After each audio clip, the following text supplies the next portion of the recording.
India, I welcome you heartily. You can come forward, I guess. There's enough seats. Please come forward.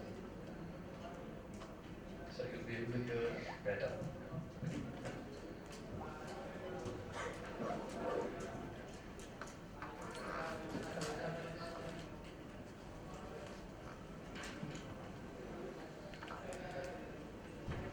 Business of India, as you know, has been very active for the last 15 years in promoting art, culture, theatre, music and dance.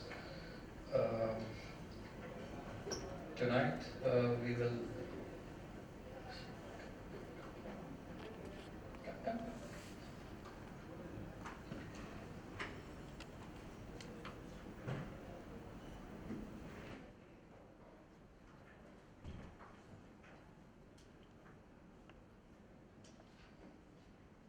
Tonight we are in for a feast based on the mysticism of Gurudev Rabindranath Tagore. Gurudev Rabindranath Tagore is best described as a polymath. It's a Greek word that describes people who have expertise over a variety of domains. People like Leonardo da Vinci or Michelangelo, Galileo, Benjamin Franklin, and of course Gurudev Rabindranath Tagore. He had a very seminal influence on Bengali art, and of course he was awarded the Nobel Prize in 1913, and also was knighted in 1915. He was a man of many talents, an author, poet, playwright, composer, humanist, universalist, internationalist, reformer, philosopher, and towards the end of his life, his essays also reflect some expertise in science. It's little surprise that in the later part of his life, he had a very, very mystical influence on his works. In 2011, the Harvard University Press published what is the most detailed anthology available on Tagore. And it was co-edited by one of our speakers tonight, Mrs. Radha Chakravarti. So we're very fortunate to have her here. Please help me welcome Mrs. Chakravarti. This will be followed by a lecture demonstration of Tagore's poetry and songs and music by Mrs. Somali Panda. So may I first invite Mrs. Chakravarti to come and share with us her insights into the visionary that Tagore was.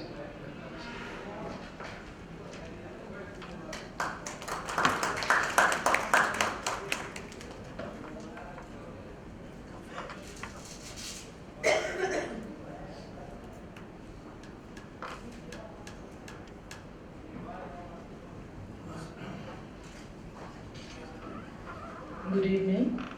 I would like to begin by thanking Mr. Deepa Majumdar and Mr. Arun Kumar and the Business of India for offering me this opportunity to speak on my favorite subject, Rabindranath Tagore.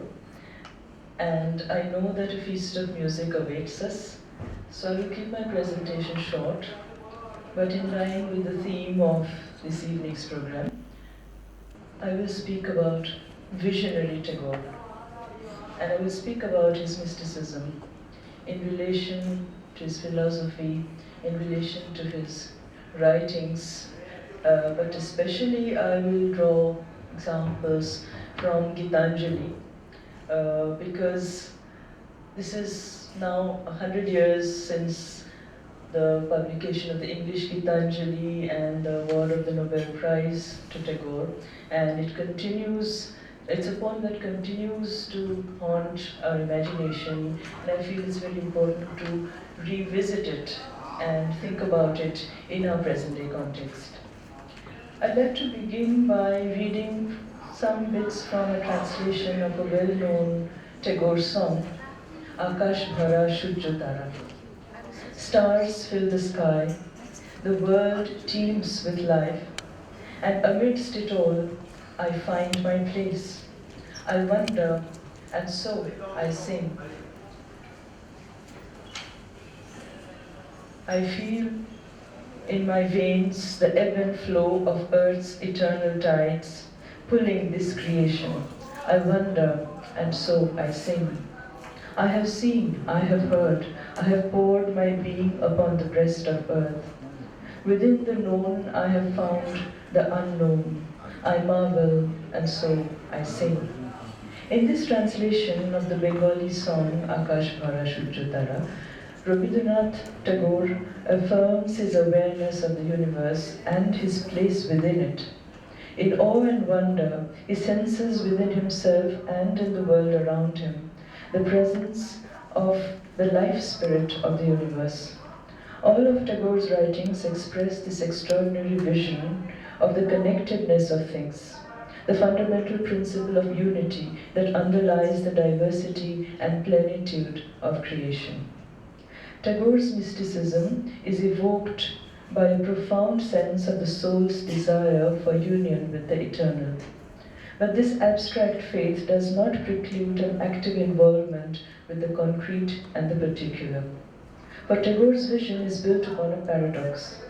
He locates the transcendent in the ephemeral and the universal in the particular. In the humblest of places, he detects greatness and spiritual glory. His philosophy does not take him away from a strong engagement with social realities, nor does his mystical vision direct his gaze away from the world of human strife. This is the paradox I wish to explore in this presentation, to highlight the contradictions and inner conflicts that underlie and enrich Tagore's vision. Tagore was born in 1861 into a Brahmo family. As religious reformers, they belonged to a monotheistic sect that did not believe in idol worship and the other trappings of Hindu orthodoxy. His upbringing was eclectic. He was exposed through the intellectual and cultural environment of his home to a wide range of influences from East and West. Early in life, he developed a sense of wonder at the miracle of the universe. In Jivan Smriti, of my reminiscences, he tells us, and I quote, I remember my childhood, when the sunrise, like my playfellow, would burst into my bedside with its daily surprise of morning, when the faith in the marvelous bloomed like fresh flowers in my heart every day, when the patter of rain at night brought dreams from the fairyland and mother's voice in the evening gave meaning to the stars. This sense of wonder, evoked by the simplest experiences of every day, remained with Tagore to his dying day. It went into the making of his mysticism. Throughout his life, Tagore's ideas and attitudes continued to evolve, but some features remained constant. Critics detect a gradual shift of focus from God to man in his writings on religion and point out the conflicting pulls of detachment and involvement, renunciation and desire that his works dramatize. But Tagore never loses sight of the connection between God and man. As Amir Sen argues, his endeavor was to further humanize God and bring out the spiritual potential in men. In a talk delivered at Shantiniketan in 1921, Tagore explains his sense of the link between the personal and the universal via his concepts of Jivan Devata, his personal God, and Vishwa Devata, the Lord of the universe. He says, there is a certain space where God is entirely mine. In that space, there is just Him and me. The relationship is deep and mysterious. In that private world, I am alone. However, there is yet another point at which my personality merges with the universal. Jivan Devata resides within me, but also goes beyond me, towards that indivisible, infinite, inexpressible joy represented by Vishwadevata, the Lord of the universe. In Religion of Man, published in 1933, Tagore says, man has two aspects to his existence. In him there is universality and there is individuality. And in the same work, he argues, the highest manifestation of man is that in which he is able to unite with all across time and space. It was Tagore's message of universal love that stirred the imagination of the Western world when he won the Nobel Prize in 1913. To a world on the brink of war, the English Gitanjali brought a message of peace and spiritual solace. It is conventional to read Gitanjali as a profound philosophical text about the soul's quest for union with the eternal. But this spiritual journey does not entail a dismissal of the material, social, and physical dimensions of existence. In fact, the poems of Gitanjali vibrate with a dynamic awareness of the unity of all things. And I'm quoting from one of the poems. The same stream of life that runs through my veins night and day runs through the world and dances in rhythmic measures. It is the same life that shoots in joy through the dust of the earth in numberless blades of grass and breaks into tumultuous waves of leaves and flowers. This explains the poet's special bond with his God. The Supreme expresses itself in the most ordinary facets of everyday life, hence nothing is negligible or worthy of contempt. What binds everything together is the principle of love. In 1925, speaking of the mystics of medieval India, Tagore declared, and I quote, "The infinite cannot be comprehended through mere knowledge. The God of the Maramyas is a very different God. He is the Lord of the heart." The germ of this idea is already present in the Gitanjali poems, which express the reciprocal love of God and man through a range of metaphors. Erotic desire, mother love, brotherly camaraderie, and the poet's love for nature. In several poems, for instance, Tagore adopts a feminized voice to address God, using an erotic metaphor. For instance, in one of the poems, he says, "My song has put off her adornments. She has no pride of dress and decoration. Ornaments would mar our union. They would come between thee and me. Their jingling would drown thy whispers."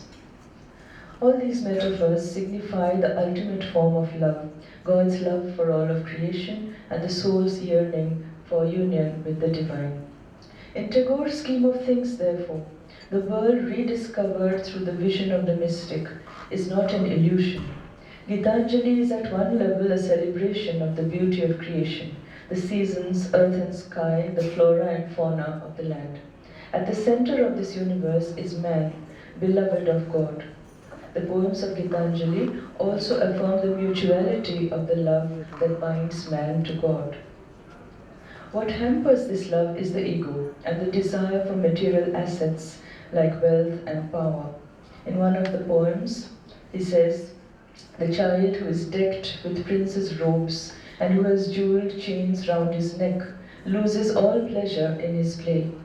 Mother, it is no gain, thy bondage of finery, if it keep one shut off from the healthful dust of the earth, if it rob one of the right of entrance to the great fair of common human life." Here the poet aligns himself with the stream of common humanity, rejecting the culture of avarice. In another poem, the one who tries to enslave the world finds himself enchained by his own craving for authority. And I quote some parts of it. "Prisoner, tell me, who was it that wrought this unbreakable chain?" "It was I," said the prisoner, "who forged this chain very carefully. I thought my invincible power would hold the world captive, leaving me in a freedom undisturbed. Thus night and day I worked at the chain with huge fires and cruel hard strokes. When at last the work was done and the links were complete and unbreakable, I found that it held me in its grip." Tagore's mysticism thus rejects some forms of desire while legitimizing others. The principle of love, which finds its supreme form in the relationship between man and God, expresses itself in manifold ways that are inclusive rather than exclusive.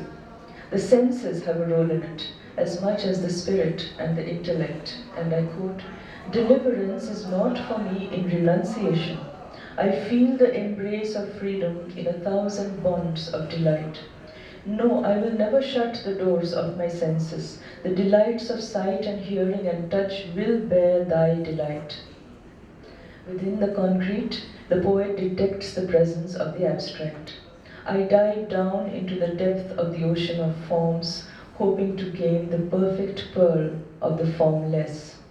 The soul's quest for the eternal involves the need to rise above the limits of the individual self. This process of overcoming the ego can demand a violent internal struggle and a willingness to confront the starkness of suffering. It presents the possibility of crossing the barriers that separate the privileged from those at the margins of society.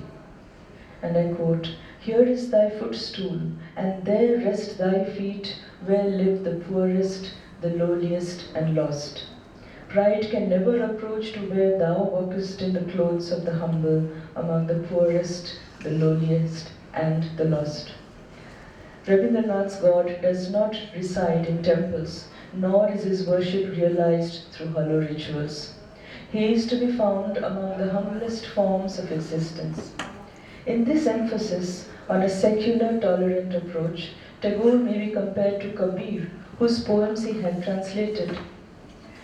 Poem 11 of Gitanjali asserts Tagore's dislike of orthodox religion, his respect for the common man, and his faith in the dignity of labor. And I quote, "Leave this chanting and singing and telling of beads. Whom dost thou worship in this lonely dark corner of a temple with doors all shut? Open thine eyes and see thy God is not before thee.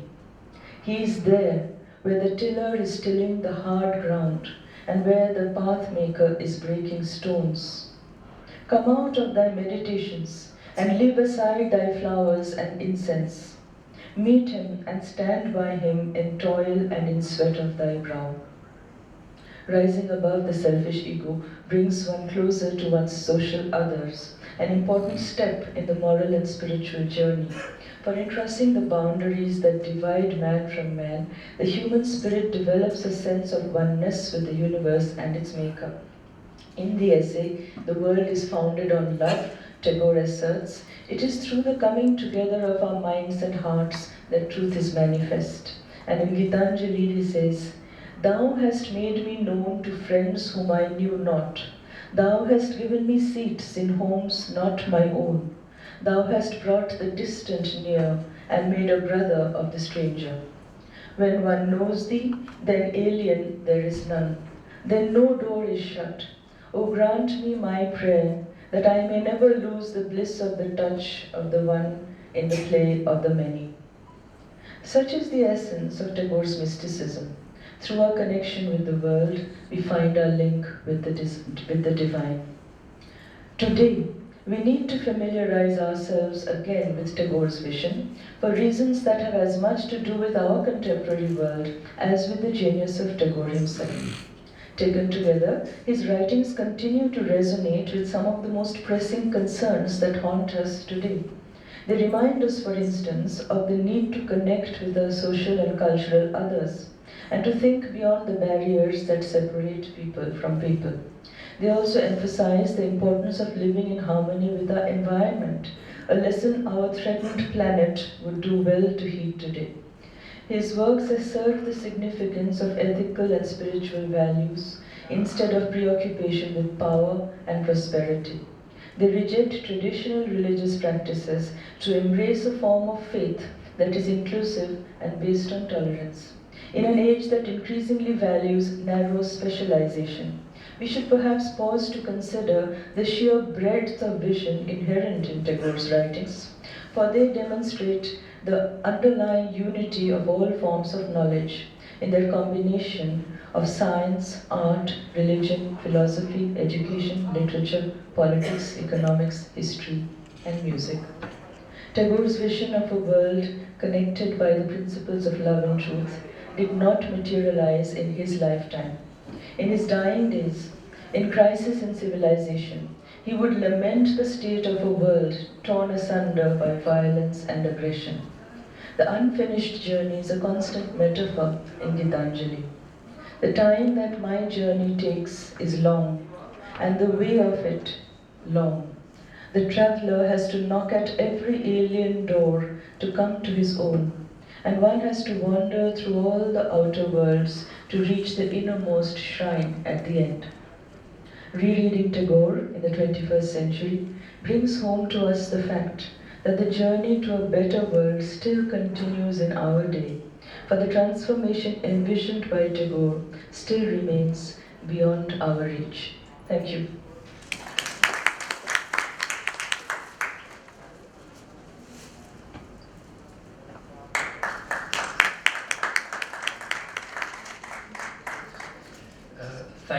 Radhaji, for that wonderful insight.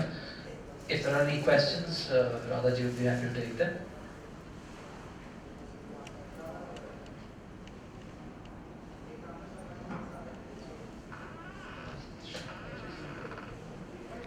Introduce you to Ms. Somali Banda. She's a musician, a vocalist in the sphere of Hindustani classical music. She's a Sangeet Visharat from the Bhatkhande School of Music. Influenced by Tagore's music at an early age, she is currently working on Tagore's mysticism music, urban folk, world music backdrops like flamenco, fado, Turkish music, desert music, and even jazz. She's releasing an album by this year end. She has composed music for a number of theatrical productions and documentary films, performed at numerous prestigious musical festivals around India. Currently, she is working on migrating music and Tagore's Unbound. She's done performances and lectures, lecture demonstrations, and also written about Tagore. She's authored a number of articles published in anthologies and journals of great standing. She writes music, writes poetry, and also plays the violin. Uh, and she also works for the West Bengal government, by the way. So may I invite Somali Banda? She's being accompanied on violin by Mr. Ram Gopal Pai.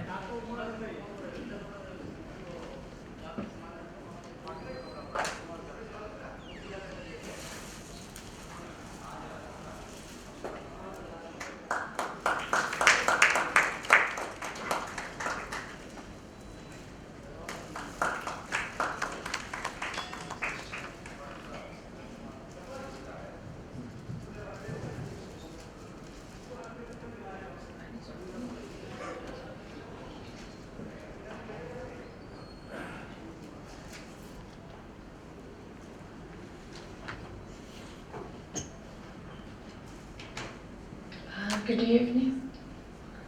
Namaskar. Actually, I'm very much honored that I'm before you today. And of course, I'm thankful to